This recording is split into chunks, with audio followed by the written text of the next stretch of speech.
Welcome to the fourth of 6 webinars, addressing the challenges we're all facing and finding the people we need to help fulfill our respective missions. My name is Joanna Truitt, Executive Director for the Association Education Alliance, of which your company is a member through your association membership. Displayed here are the associations participating in the series. Each is a member of the AEA, a consortium of distributor-focused trade associations. I have a few quick announcements before introducing your presenter. If you have any questions, please feel free to enter them into the Q&A and chat.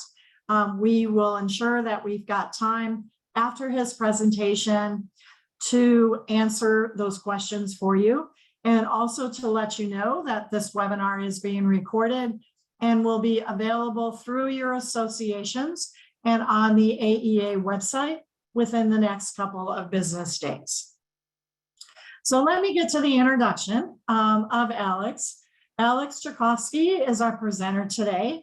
He's highly experienced in market research, and he's an analyst with more than 20 years of expertise across subjects, including economics, industrial manufacturing, automation, and advanced technology trends. For the last 2 decades, he has consulted and advised companies throughout the US and Canada, Europe, South America, and Asia. Alex is currently overseeing a suite of analytic products focused on talent for Miller Resource Group. He is also consulting with companies to help them become better at attracting, hiring, and retaining the impact players they need for their industry. So Alex, let me go ahead and turn it over to you. Sounds great, Joanna. Thank you so much for the wonderful introduction as always. And thanks to all of you for taking time out of your busy schedules to inform, educate, and enlighten yourselves with how to keep the people that you need to hold on to in your organizations. You'll recall that the previous sessions, we talked about how to attract potential candidates to your companies, what are some of the effective hiring processes. But I think that more than anything else right now, with the talent shortages that we're facing, we still have roughly 2 open positions for every person looking for work. We are in an environment where companies are absolutely critically in need of keeping the people that they have, particularly the impact players, the top performers in your organizations. So in order to understand how to keep people, we have to try to understand what is it that makes people leave companies. And so I thought I'd start our discussion today by sharing with you the results of a recent survey that was published on LinkedIn.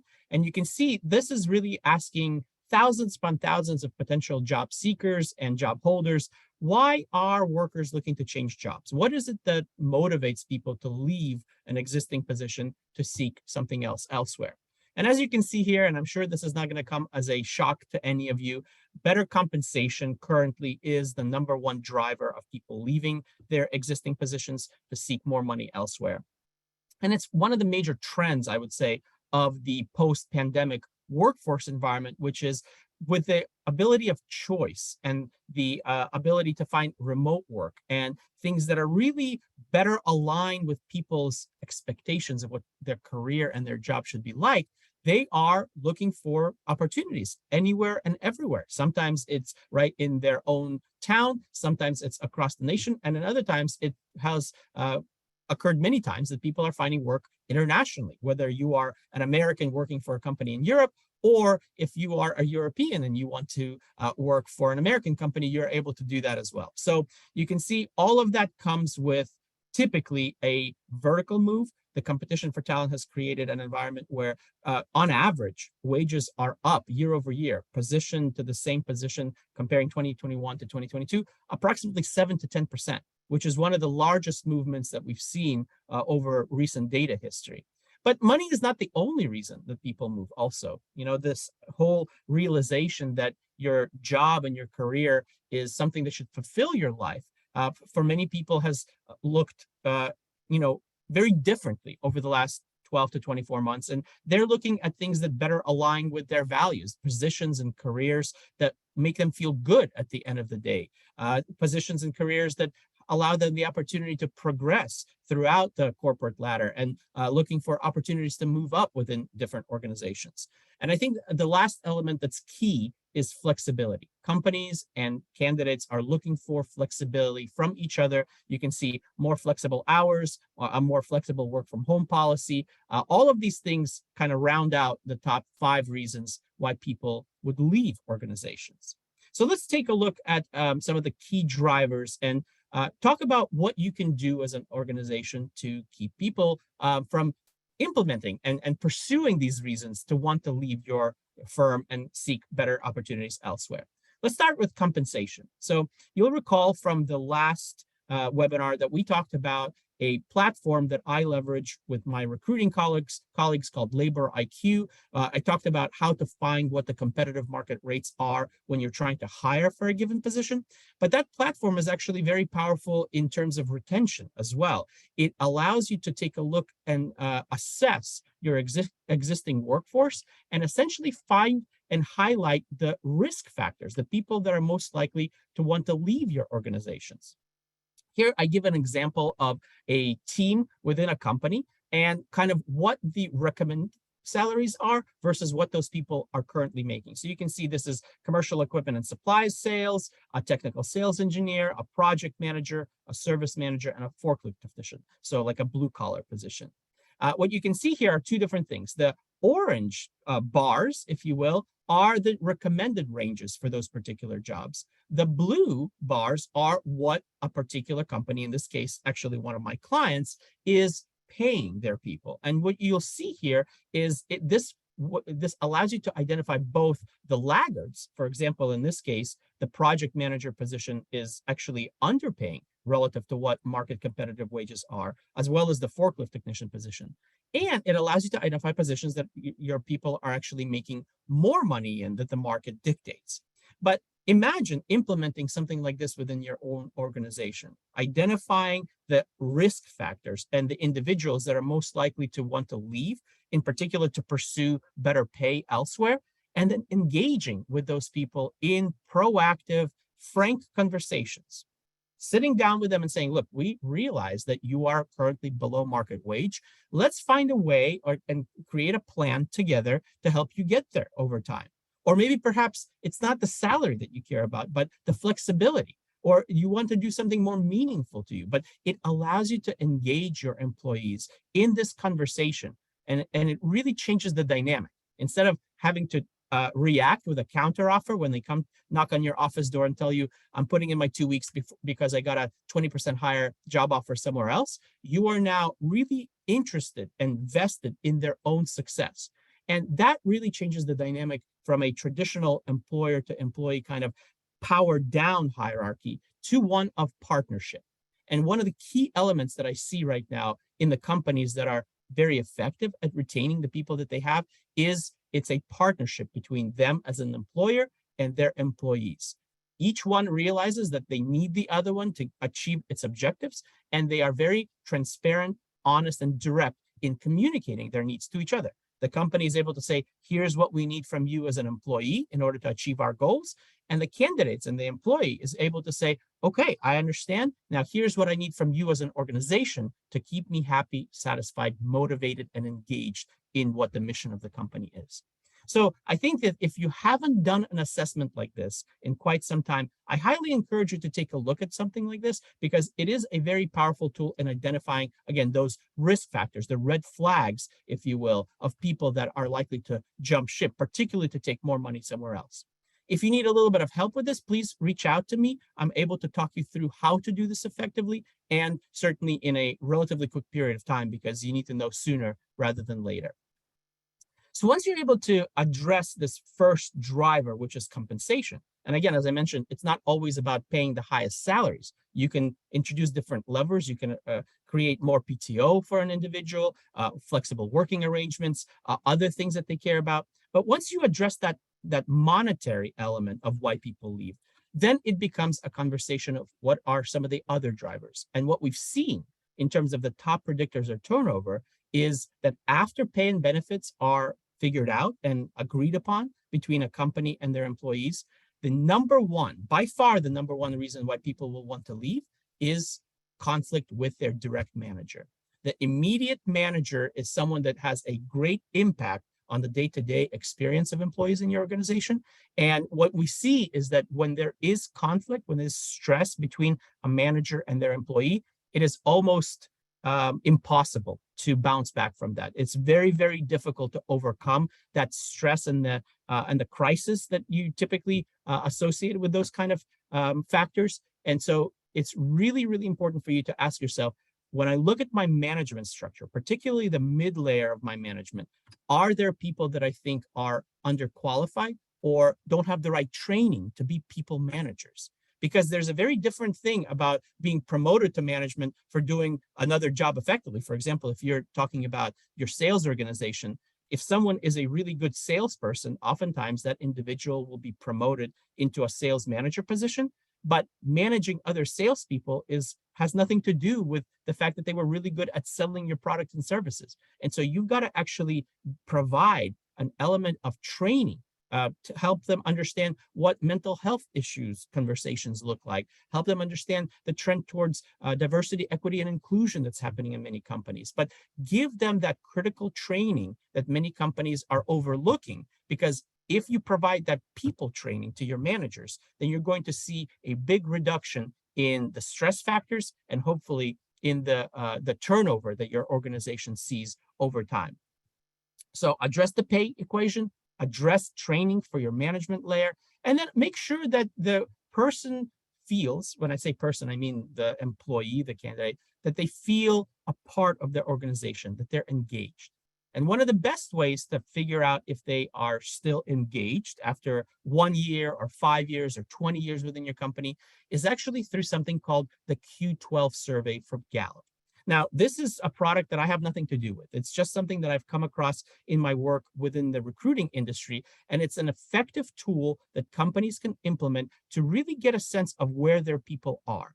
Now, if you see here the old approach versus the new approach, I'm making a little bit of a joke that prior to the pandemic, companies felt that, giving people some snacks or, wear jeans on Friday as a perk or benefit was sufficient. Well, in today's work environment, it's obviously not. You're not going to be able to retain people by letting them have casual Friday. What you have to do is really understand, how do you engage the individuals that are working for you?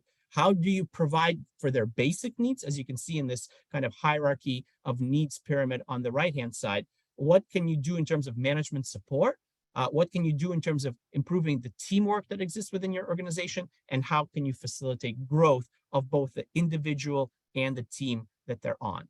So this Gallup Q12 survey is actually something that's very cost effective that I believe every organization should be running on an annual basis.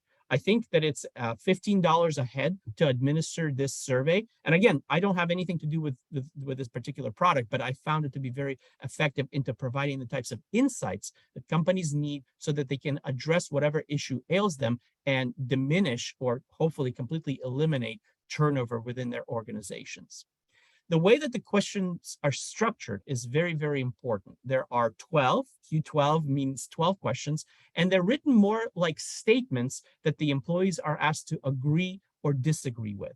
And I wanted to highlight just a few of those questions or statements because I think that they are some of the biggest predictors of turnover within companies. So if you can get most people to agree with these statements within your company, you're likely to see a much lower turnover and a much higher rate of retention of your current workforce than if many of them disagree. So let's just take a quick look at some of those example questions. These statements really are quite powerful. They have a vast team of psychologists involved in crafting these. And what they found over the many decades that they've administered the survey is it's a great predictor to lowering turnover. So for example, if your employees largely agree with the statement that I know what is expected of me at work, where the goals and objectives of the company and of their individual roles are clearly laid out to them, and they understand what they need to accomplish to be viewed as successful, you can see a 23% reduction in turnover within your company. If the employees that you have agree with the statement that they have the opportunity to do what they do best every single day, and that at work their opinions seem to count, the reduction in turnover is massive. 30% for the opportunity to do best what they do every day, and 21% reduction for when they feel heard and listened to, and that their opinions are not only collected, but actually engaged upon and acted upon by management and by leadership at the organization. And then finally here, you can see the last question has potentially the biggest impact. My fellow employees are committed to doing quality work, potential for a 31% reduction in company turnover. So if you have the ability to run this survey for your existing workers, I highly recommend you do so. Yes, it takes a little bit of allocation of resources and of time and of energy, but the kind of insights that you're going to be able to glean from having the results of this survey are going to be phenomenal. It will really identify for you the areas of improvement that you need to focus on and some specific ways that you can lower turnover within your organization, greatly increasing the retention of your top performers and of the people that you really need to be successful in this very tight labor market. The last thing that I wanted to mention when it comes to retention is you can't improve what you don't measure. It's one of my favorite quotes, but you really need to be tracking some of these things on an ongoing basis. And it's not just enough to have your HR department track these metrics. You've got to be communicating this up the chain of command to the senior management of the company. And you're actually having to implement policies that address shortfalls or lack of performance in some of these areas. Now, I know that many HR departments already track this, but what I've seen is the buck stops there. It doesn't make it to executive management. It doesn't get addressed based on the data. And really, if you track some of these metrics over time, you'll be able to see, are we getting better? Are we getting worse? Are we staying about the same? And it will help you identify those areas that are opportunities for continuous improvement when it comes to staff retention. So you can see what these metrics are. They're pretty basic. I think that one of the key ones that I would like to point out is this employee turnover cost. Like, what does it actually take you to replace an employee? How much lost productivity, how much loss in top line revenue, and most importantly, how much profit are you going to lose out if you're going to be having to replace a top performing individual within your company? So most organizations don't track this. Very few of them know what that number actually is. But think about the implications of knowing, if this person leaves, that means that I'm going to miss out on $25,000 worth of profit over the next 6 months. Well, that kind of information allows you to create compensation packages and incentive plans that are going to incentivize that individual to stick around. Because if you're going to pay someone $5,000 or $10,000 more per year and gain $25,000 worth of profit, that's a very easy math problem to solve, in the sense that it makes sense to do so. So again, if you want to get better over time, you have to measure in order to improve. And that's why it's so important to follow, track, and then again, communicate some of these metrics up the chain of command so you can take proactive steps of improving in the areas that need improvement.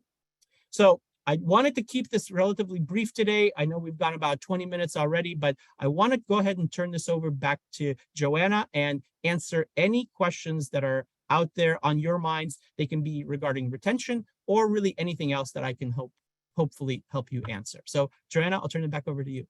Yep. One of the questions we received from David, clearly compensation is the largest motivator for people to move. In light of inflationary environment we're in now, would you delay hiring new people until a time when compensation expectations return to pre-inflationary times? Well, I think that if you were to delay, you might be waiting a little bit too long, in the sense that, yes, we are starting to see signs that inflationary pressures are easing.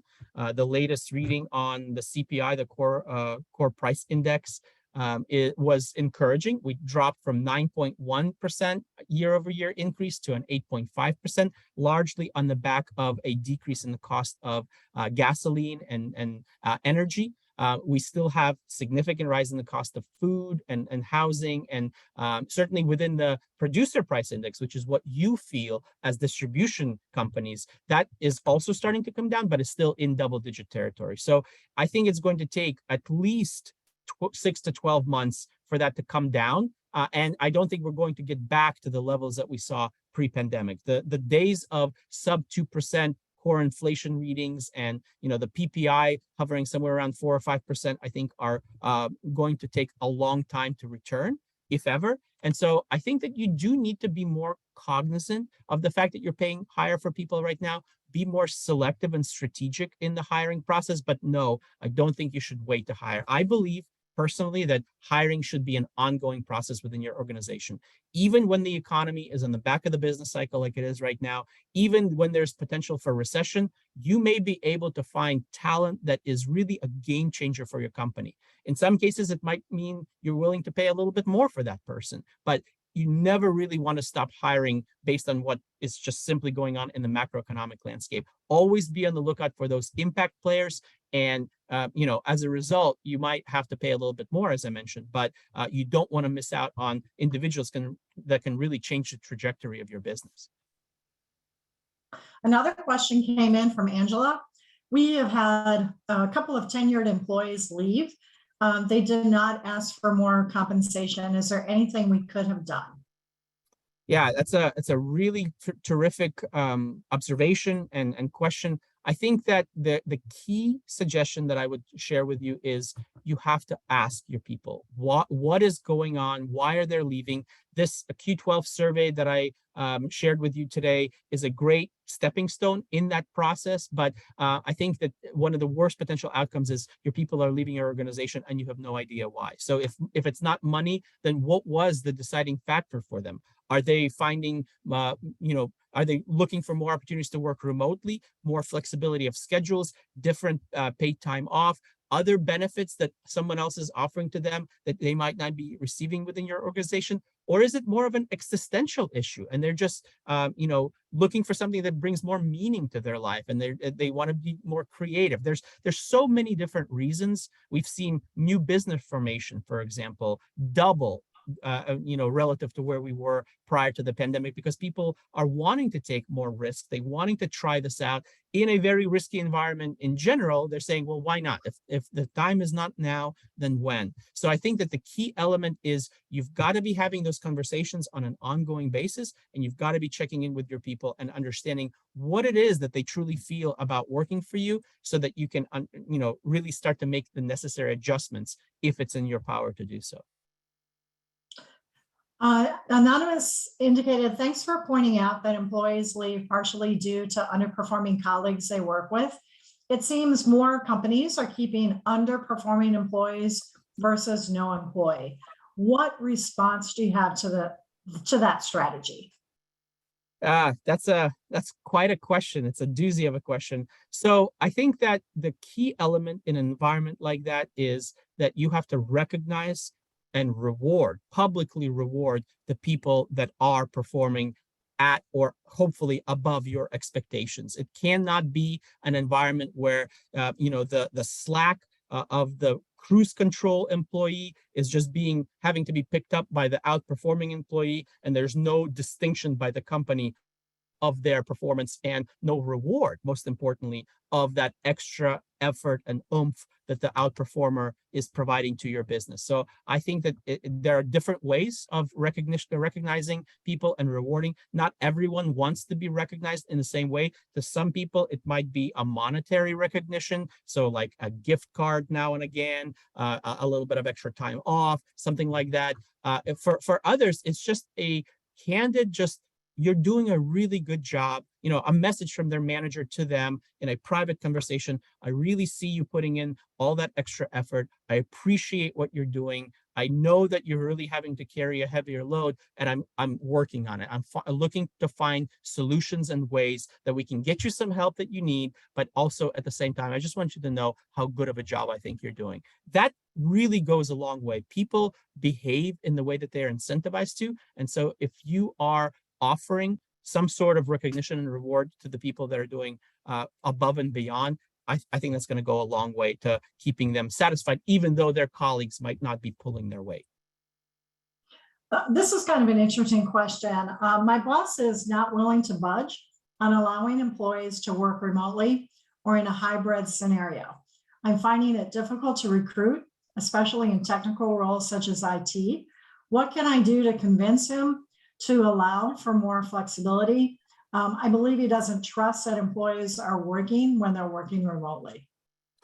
Yeah, I think that's a really interesting dynamic that I've observed. And this is not necessarily generational, but I do think that a lot of, for example, older Gen Xers and baby boomers that have done things in a certain way for many, many years are just, of the mindset that we know this works. We want to continue the process of what we know is effective. I think that the key is trying to understand what it is that they're afraid of. So, what metrics are they looking for in terms of gauging performance by the employee?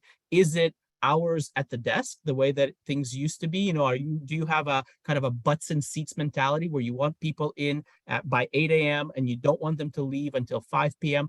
Or is there some sort of other metric that you can gauge their output and their productivity based on?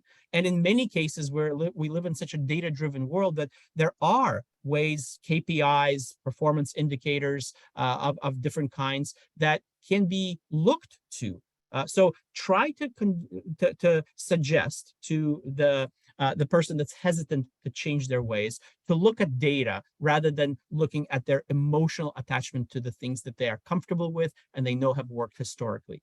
If the data says that someone working remotely is just as effective and productive, and in some cases more effective and productive than those working from the office, then you got to go with what the data is saying rather than what your emotion and your gut is telling you to go. I know that's a harder thing to implement than just saying it from the back of a webinar screen, but I will tell you that the companies that are opening to the idea that they can be just as productive and just as effective with a remote workforce are winning the talent game.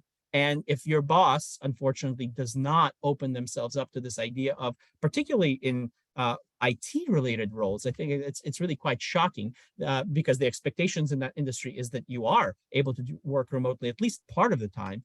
They're going to continue to lose out on the top talent, and they'll start to see that affect company performance overall. So I hope that answers your question. I'm happy to continue the discussion offline if you'd like to.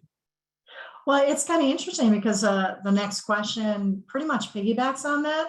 And the question is about the trend in working remotely. And, the participant was curious as to what you think we should expect as it relates to the trend of remote work moving forward. So I think we're starting to settle into a little bit of a balance when it comes to readjustment of, the pre-pandemic versus the post-pandemic work environment. What I will tell you is two different data-driven responses. First and foremost, I will tell you that if you look at the availability of positions online that advertise remote work capability, it is up 5 or 6 times relative to what it was before the pandemic. On average, if you look at things like Monster, Indeed, LinkedIn, only about 5% of positions pre-pandemic were advertising remote work capabilities. Right now, that's north of 25%. So the choice does exist. And those people that you're bypassing because they want to work remotely are going to find takers somewhere else because other companies will hire them. And so again, this notion of missing out on potentially talented individuals because you're sticking to the old notions of what works and what doesn't really need to come to the forefront.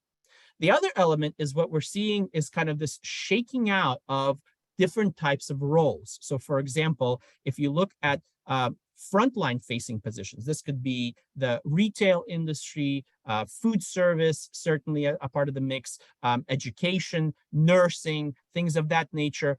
About 55% of the total workforce that operates in those positions is going back to the office. And in most of the cases, it's full-time back to the way things were prior to the pandemic. Now, the second group, the second largest group, I should say, is I would deem kind of white collar work. And that's about 30% of the total workforce. And these are folks in sales, marketing, administrative functions, HR functions, certainly anyone that's working behind a computer, behind a desk for much of the day. So about 30% is settled on basically a hybrid type of role. Some days in the office, but I would say in most cases, more than 50% of the time, they do have the capability of working remotely. So it might be you take Monday, Wednesday, Friday, and you work from home, and you're in the office Tuesday and Thursday, or some other kind of flexible schedule that might work for your organization.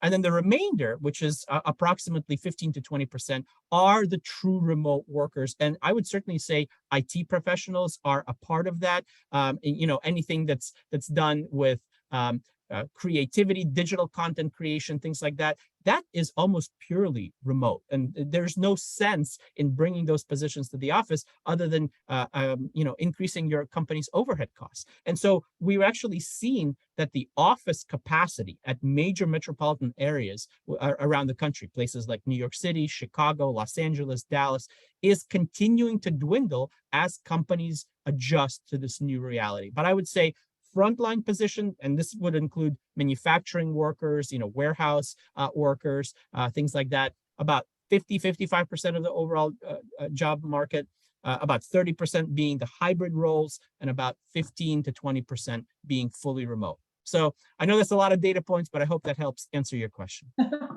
Absolutely. Well, we've kind of run out of time. We have a couple more questions, and I appreciate that.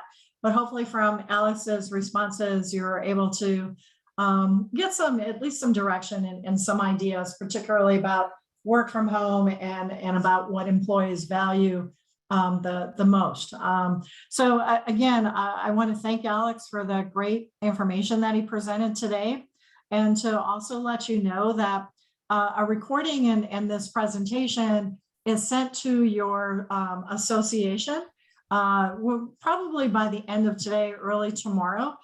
So they will have it. And many of your associations are posting the recording on their website so that it is available to you.